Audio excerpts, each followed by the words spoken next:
II, just as the Chimera are invading the east coast of the United States for the first time. We also, of course, have a brand new hero. This is Tom Riley. We're waking up in a makeshift morgue in the Ellis Island Research Facility. Not quite the Ellis Island we know, but in the Resistance universe, a place where the human army is researching Chimeran technology to use in the war. Tom is a fireman, a typical New York City fireman who's swept up in events, and the story takes him from humble hero to folk hero of the entire Resistance. And of course, he has his typical fireman's tools at his disposal. Right, so Tom Riley's weapon of choice is the fire axe, and you can easily access that using the R button. But the other thing we can do is taking advantage of the PlayStation Vita, we can actually put a virtual button on the front screen so that fire axe is always available. A great thing with the Vita is the dual analog sticks. You can't say it enough. As soon as you pick up the controls, anyone that's played a Resistance game before will feel immediately at home. All the buttons are where they should be. You can just pick up and play. And of course, axing crates is one thing, but axing the Chimera is a hell of a lot more fun.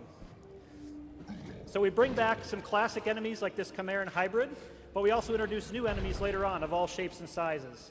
We also introduce new weapons. Here we have a CFG, or a cluster fire gun, a new piece of Chimeran technology, and Frank will find some willing targets and put it through its paces. All right, so we've got some drones here. Using the L button, you can iron sight in, take them out pretty easily. But no Resistance weapon would be complete without some alt fire capabilities. Taking advantage of the front touchscreen, I can lock in some targets, fire some homing rockets. All the weapons in the game have really unique and innovative ways to use the Vita technology to drive the alternate fire modes. We're only showing you a few today, but there's a lot more surprises in store. We also have, bringing back a fan favorite weapon, the carbine. This is your nice, accurate, reliable weapon, packs a punch. And our secondary fire mode is you can tap anywhere on the screen and send a grenade right to that location. Very easy. You don't have to even move your head to aim up your grenades. So now we're going to go up on the roof and see how the battle's going. The events of this game really put you in the midst of these chaotic first few days where the Chimeran are tearing through the human population. And you have a civilian's eye view of all of this carnage going on. It's extremely intense, and you're just a small part of this larger battle. You can see the New York battle's not going too well, but we're going to do the best we can up here on the roof.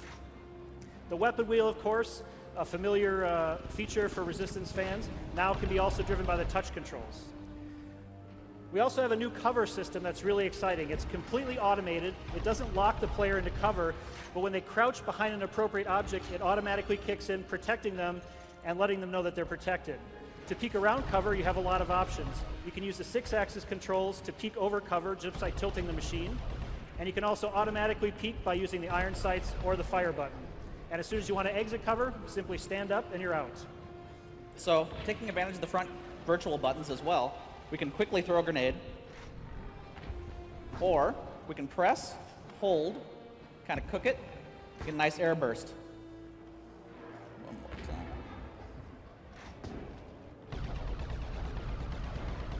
So we've taken care of this group of enemies. We're going to move to the next station, and we're going to show you one more new weapon today. This is the Chimeran chain gun. It's a brutally deadly weapon once it spins up at close range. So now that Frank's fully armed and we're throwing him into a pretty intense battle sequence here, we're going to see how he can do, see if he can survive this one without dying this time.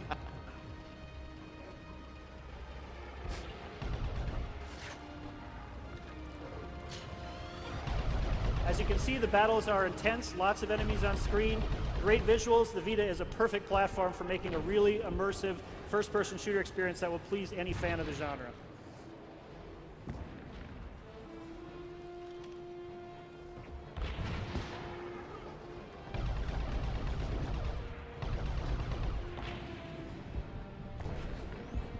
So it looks like the Chimera have a little trick in store, trying to burrow into the inner sanctum of the human labs here.